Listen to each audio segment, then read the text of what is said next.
ఎక్కడైనా ల్యాండ్ పై ఇన్వెస్ట్ చేయాలని అనుకుంటున్నారా? అయితే ఫ్యూచర్ సిటీలో ఇప్పుడే ల్యాండ్ పీస్ పెట్టుకోండి. పూర్తి వివరాలకు మాకు కాల్ చేయండి. నమస్తే రమ్ గారు. నమస్తే జయ. రమ్ గారు, ఒక 2 రోజులు మీరు ఆధ్యాత్మిక యాత్ర చేసి వచ్చినట్లున్నారు. ఏ గుళ్ళకి వెళ్ళారు, ఏమేమి చూసి వచ్చారు? ఇంతకు ముందు వెళ్ళినవా లేకపోతే ఇదే ఫస్ట్ టైం వెళ్ళారా? ఇంతకు ముందు వెళ్ళినవి కొన్ని, వెళ్ళనివి కొన్ని. ఓకే. చాలా చిన్న ట్రిప్, ఒక 2 డేస్లో చకచక ఒక ఫ్లయింగ్ విజిట్స్ లాగానే చేసాం. అయితే మనం గోదావరి జిల్లాలకు వెళ్తే ఒక 6 కిలోమీటర్లు, 10 కిలోమీటర్లు, 8 కిలోమీటర్లు, 25-30 లోపలే బోల్డ్ అన్ని దేవాలయాలు వస్తాయి. ప్రసిద్ధిగాంచినవి, అన్ని ప్రసిద్ధిగాంచినవి, అత్యంత పురాతనమైనవి, పురాణ ప్రశస్తి, చారిత్రకమైన ప్రశస్తి అన్నీ ఉన్నవి. కొన్ని కొన్ని కొత్తవి, పాతవి కూడా. మొదట ఆదివారం పొద్దున్నే బయలుదేరాము. పొద్దున్నే బయలుదేరి ఎర్లీ మార్నింగ్ 3:30కి స్టార్ట్ అయ్యామనుకో. ఇంకా విజయవాడలో ఎక్కడ ఆగల. హైదరాబాద్ నుంచి ఒకటేసారి మందపల్లి వెళ్ళాం. మందపల్లి శనీశ్వరాలయం మనకు తెలిసిందే కదా, ఇదివరకు ఎప్పుడో వెళ్ళిందే.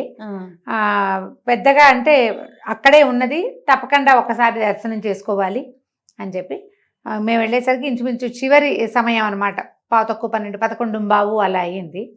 దర్శనం అందుతుందా లేదా అన్న 12 గంటలకు మూసేస్తామన్నారు.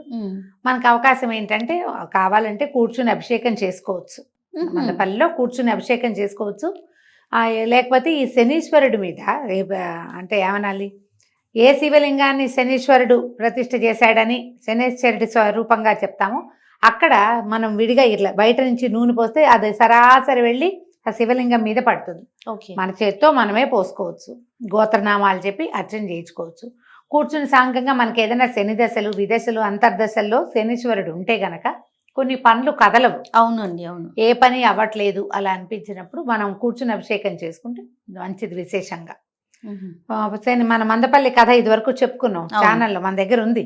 ఎప్పుడైనా కుదిరినప్పుడు మళ్ళీ మందపల్లి గురించి పూర్తి సాంగంగా మళ్ళీ ఇంకొకసారి చేద్దాం ఖచ్చితంగా. ఈ మందపల్లి చూసిన తర్వాత ఏం చేసామంటే రావులపాలెం వెళ్ళిపోయాం. మేము రావులపాలెంలో ఒక రూమ్ ఏదో బుక్ చేసుకున్నాము. అక్కడ ఉండి మధ్యాహ్నం కడియం అని నీకు తెలుసు కదా, నర్సరీ ఉంటుంది. ఊరికే ఒక 2 అవర్స్ అదేదో అది కూడా ఫ్లయింగ్ విజిటే. రావులపాలెం నుంచి కడియం దగ్గర. అవును, సింపుల్గా వెళ్ళిపోయాము. వెళ్ళి మొత్తం అలా కార్లో వెళ్ళి అన్ని వరుసగా చూసుకుంటూ వెళ్ళి చివరికి మళ్ళీ రౌండ్ తిరిగా కదా, ఒక ముందుకెళ్ళి యూటర్న్ తిరగాలి. ఒక 5-6 మొక్కలు ఏవో తెచ్చుకున్నాము, ఎక్కువ తీసుకోలేదు ఎందుకంటే మళ్ళీ ఇంకా 2 రోజులు ట్రిప్ ఉంది కదా మాకు, అప్పుడేగా వెళ్ళాం. ఏవో 4-5 మొక్కలు కొనుక్కున్నాం. ఈ రూమ్కి వచ్చేసి మళ్ళీ మేము గెస్ట్ హౌస్ వచ్చేసి 1 గంట 2 గంటలు 1 గంట రెస్ట్ తీసుకున్నాము. 4 గంటలకు బయలుదేరి ర్యాలీ వెళ్ళాం. ర్యాలీలో జగన్మోహిని కేశవ స్వామి దేవాలయం ఎప్పుడో చూశాను నేను. నా ఫేవరెట్ ప్లేస్లో అదొకటి. ఈ ముందు వైపు కేశవ స్వామి ఉండి వెనకాల జగన్మోహిని స్వరూపం. అవును, మనం చెప్పుకున్నాం ర్యాలీ గురించి. ఈ దేవాలయానికి ఏంటంటే మనం దేవాలయపు రోడ్లోకి వెళ్తుండగానే కుడివైపు జగన్మోహిని కేశవ స్వామి ఉంటే ఎడం వైపు ఉమాకమండలేశ్వరుడి దేవాలయం ఉంటుంది. శివకేశవులు ఇద్దరిని చూడాలి ఆ ఊళ్ళో, ఒక్క గుడి చూసి వచ్చేయకూడదు. వీళ్ళిద్దరూ ఒక్కసారే వచ్చారు. ఈ మోహినీదేవి వెనకాల పరిగెత్తుకొచ్చిన శివుడే ఉమాకమండలేశ్వరుడుగా అక్కడ ఉన్నాడు. మోహినీదేవే కేశవ స్వామిగా మారిపోయి ఇక్కడ ఉంటుందన్నమాట. ఈ 2 దేవాలయాలు చూసాం. ర్యాలీకి ఒక ప్రత్యేకత ఉంది జయ. ఈ ర్యాలీ దేవస్థానాన్ని చూసిన వాళ్ళకి ట్రాన్స్ఫర్లు అయిపోతాయి, ప్లేస్ చేంజ్ వస్తుందని చెప్తారు. రేర్గా ఇప్పుడు మనం ఆ ఊళ్ళోనే ఉండి రోజు ఆ ఊళ్ళోకి వెళ్ళొస్తుంటే అని కాదు, ఇట్లా ఒక్కసారి సడన్ గా మనకు అక్కడికి వెళ్ళే అవకాశం వచ్చింది అంటే ఇల్లు లేకపోతే ప్లేసో ఉద్యోగపు ఏదో మారిపోతుంది. రాజకీయ నాయకులు వాళ్ళు ఎవరైనా గనక అక్కడికి వెళ్తే వాళ్ళకి స్థానభ్రంశం వచ్చే అవకాశం కూడా ఉన్నదంటారు. ఆ దేవాలయానికి అది ఉందని చెప్పుకుంటారు అక్కడ, చాలా మంది చెప్తారు అనమాట. ఏమో మనకేం చేంజ్ వస్తుందో చూడాలి. ఎంత బాగుంటుందంటే అసలు ఆ నునుపు, ఆ ప్రతిమా విశేషం, ఆ స్వామి ఆ చేతి వేళ్ళు ఇట్లా గద పట్టుకుని ఉంటే వేళ్ళు ఇట్లా కొసలుగా తేరి గోళ్ళు, ఉంగరాలు, అసలు ఎట్లా తెలుసా ఎంత మృదువుగా కనపడుతుందో రాయి. శిల్పమే అంత పరమ మృదువుగా కనపడుతుంది. అరిచేతుల్లో సన్న రేఖలు అవి కూడా కనిపిస్తాయి. పెద్ద ప్రతిమ. ఈ చుట్టూతా ఇవి దశావతారాలు. శ్రీదేవి భూదేవి పక్కన పాదాల చెంత ఎప్పుడు తడి ఉంటుంది. 2 పాదాల మధ్యలో గంగాదేవిది ఇంతే బుజ్జి విగ్రహం ఉంటుంది. తర్వాత వీళ్ళు రంభా ఊర్వశులు అంటే అప్సరాగణం, తర్వాత ఏమో నారదుడు తుంబురుడు, ఆ విగ్రహంలోనే వీళ్ళందరూ కనిపిస్తారు మనకి. స్వామి అందంగా ఉంటాడు, పాదాలు అవి కూడా ఎంత బాగుంటాయో, పాదాలకి వేళ్ళకి మట్టెలు కనపడతాయి జయ. చూసి తీరాలి ఎవరైనా చూడకపోతే. ఇంత ఎక్కువ ఎందుకు చెప్తున్నానంటే వెళ్ళి చూసి తనివి తీరా చూసి, అక్కడ గుళ్ళో పెద్ద హడావిడి ఏం లేదు, అదేలేండి, మామూలు సుమారైన విశాలమైన దేవాలయము. ఇది వరకు వెళ్ళినప్పుడు చెప్పలేదు కానీ ఈసారి 5 ప్రదక్షిణాలు చేయండి అని చెప్పారు మాకు. ఇప్పుడు అక్కడ అట్లాంటి పద్ధతి పెట్టారనమాట. 5 ప్రదక్షిణాలు చేసి స్వామివారికి నమస్కారం చేసుకోమని. 5 ప్రదక్షిణాలు చేసాం. మేము వెళ్తుంటేనే ఎవరో ఒక ఈవో గారి అసిస్టెంట్ ఈవో ఎవరో ఉన్నారు, ఆయన నన్ను గుర్తుపెట్టారు. దేవాలయంలో అందరూ గుర్తుపెట్టట్లేదు, తెలుస్తారు కదా ఇప్పుడంతా యూట్యూబ్ అందరికీ తెలిసిందే. అవును. దాంతో ఇంకా కొంచెం ఎక్కువసేపు కూడా ఉన్నాం ఆలయంలో. ఈ చుట్టూతా తిరిగాక మనం లోపలికి వెళ్ళాక మళ్ళీ ఒత్తి వెలిగించి మనకి వెనకాలన్న అమ్మవారిని చూపిస్తారు. ఆమె ఎట్లా కనపడుతుంది, వెనకాల జుట్టు దమ్మిళ్ళ, ముందేమో మగ స్వరూపం కనిపిస్తుందిగా, వెడదగా ఛాతి పురుష స్వరూపం కనపడుతూ ఉంటుంది స్వామివారు, కేశవ స్వామి. వెనకాల ఇట్లా జుట్టు ముడి, ఈ జుట్టు కూడా ఇట్లా చారలు చారలుగా కనపడుతుంది ఆ వెంట్రుక.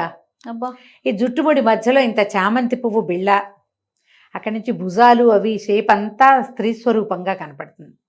ఈ పిక్క మీద పద్మిని జాతి స్త్రీకి ఒక మచ్చ ఉంటుందట. ఈ మోహినీదేవికి ఆ తెల్లటి మచ్చ, నల్లటి రాతి స్వరూపంలో సాలగ్రామ శిలా రూపంలో ఇంత పొడుగు మచ్చ ఉంటుంది పిక్క మీద. అది కూడా చూపిస్తారు ఆ దీపంతో. నడుము ఇట్లా సన్నగా ఉన్నట్టు వెనక నుంచి, ముందు నుంచి చూస్తే మంచి బలమైన పురుష రూపం కనిపిస్తుంది, వెనక నుంచి చూస్తే నడుము ఇంతే ఉన్నట్టు. ఆ వెనకాల చీర గోచి, చెప్తుంటేనే వెళ్ళి చూసేయాలి, చూడాలి నిజంగా, చూస్తే గానీ ఆ సంతోషం ఏమిటో తెలియదు.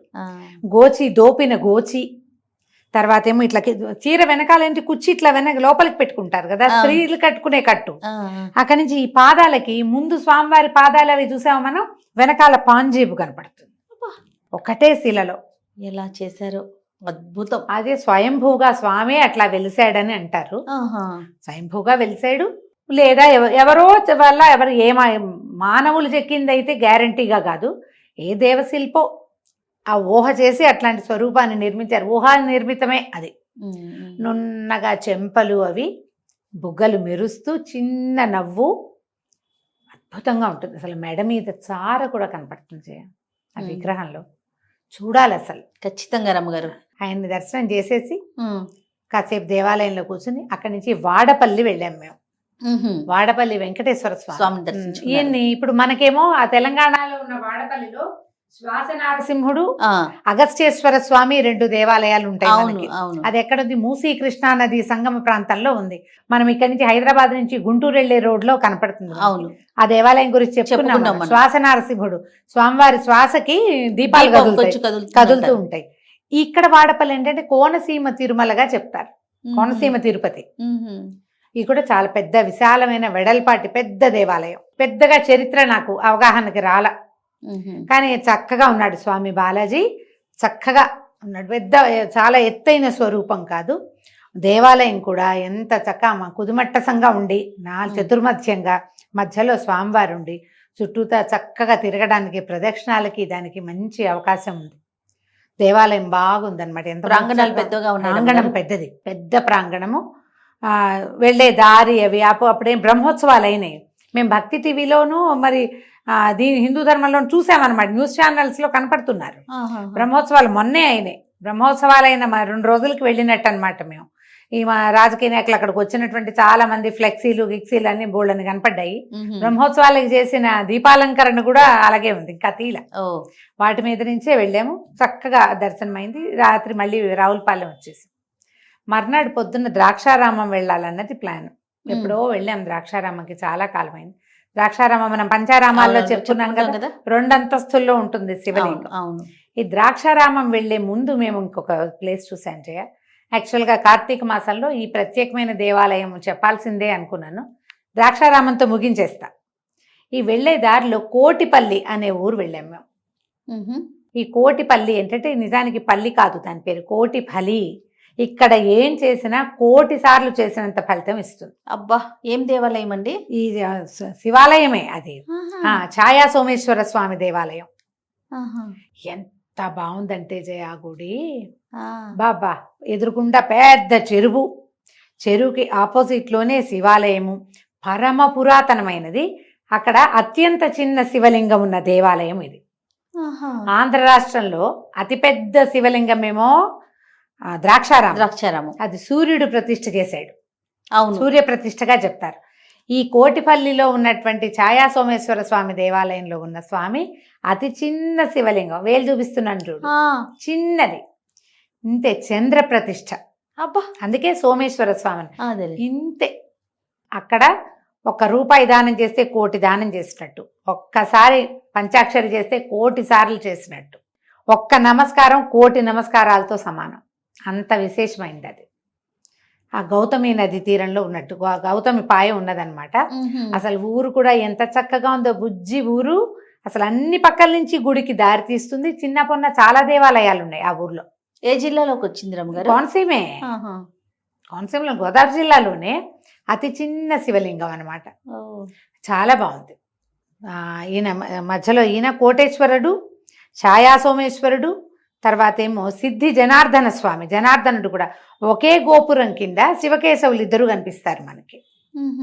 ఈ ప్రదక్షిణ మార్గం మనం వెనక్కి తిరిగి వస్తూ ఉంటే ఇంకొక శివలింగం మనకి ఎట్లా నీటిలో ఉన్నట్టుగా దర్శనమిస్తుంది. ఆయనే ముఖ్యుడు ఇక్కడ. అక్కడ కోటి తీర్థాలు ఉంటాయట ఆ నీళ్లలో. సంవత్సరం అంతా ఆ నీళ్ళు అలాగే ఉంటాయి. శివలింగం లోపల కనపడుతూ ఉంటుంది మనకి. ఏమి డిస్టర్బెన్స్ లేదు, ఆ దేవాలయం డిస్టర్బ్ కాదు. ఆ నీళ్ళతోటి ఒక గదిలాగా ఉంది, గోపురం కిందే ఉంది, ఆ శివలింగం ఉంది లోపల. మనల్ని వెళ్ళనిస్తున్నారండి, నమస్కారం చేసుకోవటమే. ఎంతో దూరం లేదు, ప్రసాదంగా తీసుకోవటం. అంటే మరి మేము ముట్టుకోవటానికి భయపడ్డాం. అక్కడ ఎవరైనా కనుక అర్చకులు ఉండుంటే ఆ నీళ్ళు తీసి మన నెత్తి మీద జల్లుతారేమో, మనమే ముట్టుకుంటే శివలింగాన్ని ముట్టేసుకున్నట్టు. అక్కడ పద్ధతి తెలియదు కదా. చక్కగా ఉంది, నీళ్ళల్లో కనిపిస్తూ ఉంటుంది అనమాట. అసలు గుడి ఎంత బాగుందో. దానికి అనుబంధంగా ఒక గోశాల ఉంది. గోశాలలో మావాడు అంతకుముందు ఎక్కడో ఈ రావులపాలెంలో ఒక ఆవు వెంటపడింది. అరటిపళ్ళు పెడదామనుకున్నాడు. అదేమో అరటిపళ్ళు ఉన్నాయి, ఆవు ఉంది, అమ్మేవాళ్ళు లేరు. పళ్ళ కొట్టు కనిపిస్తుంది, ఎవరు లేరుట. మరి మావాడు ఆవులకి అరటిపళ్ళు పెట్టలేదని దిగులు. అందుకని ఇక్కడ కోటిపల్లిలో అరటిపళ్ళు కొని గోసేవకి నేను చెప్పాయి కదా, నేను డబ్బు ఇస్తుంటాను. అక్కడ గోసేవకి కొంత రుసుము కూడా చెల్లి రసీదు ఇస్తామన్నారు. రసీదు వదిలేండి అని చెప్పి కొంత అమౌంట్ ఏదో అక్కడ కట్టేసాము. ఆవులకు చక్కగా అన్ని పెట్టుకుని, జనార్దన స్వామి కదా ఇక్కడ ఉన్నవాడు, అందుకని పక్కన చక్కగా ఆవులు పెట్టారు. మధ్యలో ఒక కృష్ణ ప్రతిమని పెట్టి చుట్టూతా ఇట్ట కట్టారు రౌండ్గా ఆవులని. ఎంత ప్రశాంతంగా ఉందంటే గుడి లోపల బయట కూడా. ఆ ఎదురుగుండా ఉన్న చెరువు చుట్టూతా బోలెడన్ని పువ్వుల చెట్లు, కుప్పలు తెప్పలుగా రాలిపడి ఉన్న పారిజాతాల వాసన, ఈ పురాతనమైనటువంటి శివాలయం ఎంత బాగుందో. చిన్న రోడ్లు, అవి సింగిల్ రోడ్లే, ఊళ్ళల్లో ఏముంది. కానీ కోటిపల్లి వెళ్ళవలసింది. మనకి కోట్లింగాల రేవు అవన్నీ చెప్పుకుంటాం. ఇది ఖచ్చితంగా ఈ రావులపాలెం నుంచి మేము ద్రాక్షారామం వెళ్ళే మధ్యదారిలో చూసాం. ఇక్కడ నుంచి ద్రాక్షారామం వెళ్ళాము. ద్రాక్షారామం ఇంకా అద్భుతం. ఎంత పెద్ద దేవాలయం చేయాలి. అసలు ఆ గోడలు, ఆ దారులు, 4 పక్కల నుంచి దారి లోపలికి వెళ్ళేందుకు పెద్ద శివలింగం. పైకి వెళ్ళి చూసి మళ్ళీ కింద పాదదర్శనం కింద చేసుకుంటాం కదా. అయితే ఇక్కడ అమ్మవారు కూడా విశేషం కదా. ద్రాక్షారామంలో మాణిక్యాంబ, ఆమె అష్టాదశ శక్తిపీఠాల్లో ఒకరు. అన్ని శక్తిపీఠాల్లోనూ అమ్మకి ముందో వెనకో పక్కనో ఇది ఉంటుంది, శ్రీచక్రం. ఈ ద్రాక్షారామంలో ఉన్న మాణిక్యాంబ అమ్మవారు శ్రీచక్రం మీదే ఉంటారు. చాలా బాగుంటుంది. ముఖం కూడా ఎంత చక్కగా ఉంటారు. విశేషమైన దర్శనం. ద్రాక్షారామం చూసి మధ్యాహ్నానికి దీంతో సరిపెట్టుకుని అక్కడి నుంచి ఇంకొక కొత్త దేవాలయాలు కూడా వెళ్ళాము. ఇప్పుడు కార్తీక మాసం కాబట్టి ఈ ప్రఖ్యాతమైన ద్రాక్షారామము, ఈ కోటిపల్లి, ఈ 2 దేవాలయాలు చెప్తే ఆ ప్రాంతం వాళ్ళు ఎలాగో వాళ్ళకి తెలుసు. అవునండి. మనం ఇక్కడి నుంచి వెళ్తుంటే గనక ఈ కోనసీమ ప్రాంతంలో ఉన్నటువంటి చాలా దేవాలయాల్లో ముఖ్యమైనవి ఇవి చూసి తీరాలి. పంచారామాల్లో ఒకటి ద్రాక్షారామం మనకు తెలిసింది. ఈ కోటిపల్లి ఛాయా సోమేశ్వర స్వామిని కూడా దర్శనం చేస్తే ఆరోగ్యం సిద్ధిస్తుందని చెప్తారు.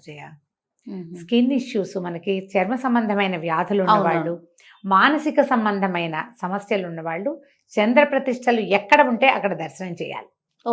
వీళ్ళకి ఈ 2 సరిపోతాయి అన్నమాట. సరిపోతాయి. ఆ 2 ప్రాబ్లమ్స్ తీరుతాయి అక్కడ. చక్కగా ఉన్నాయి దేవాలయాలు. దీంతో ఇది ముగిద్దాం. తప్పకుండా రమ్మగారు. మరి మిగతా దేవాలయాలు రమ్మగారు మళ్ళీ చెప్తాను. అలానే. నమస్తే. నమస్తే జయ.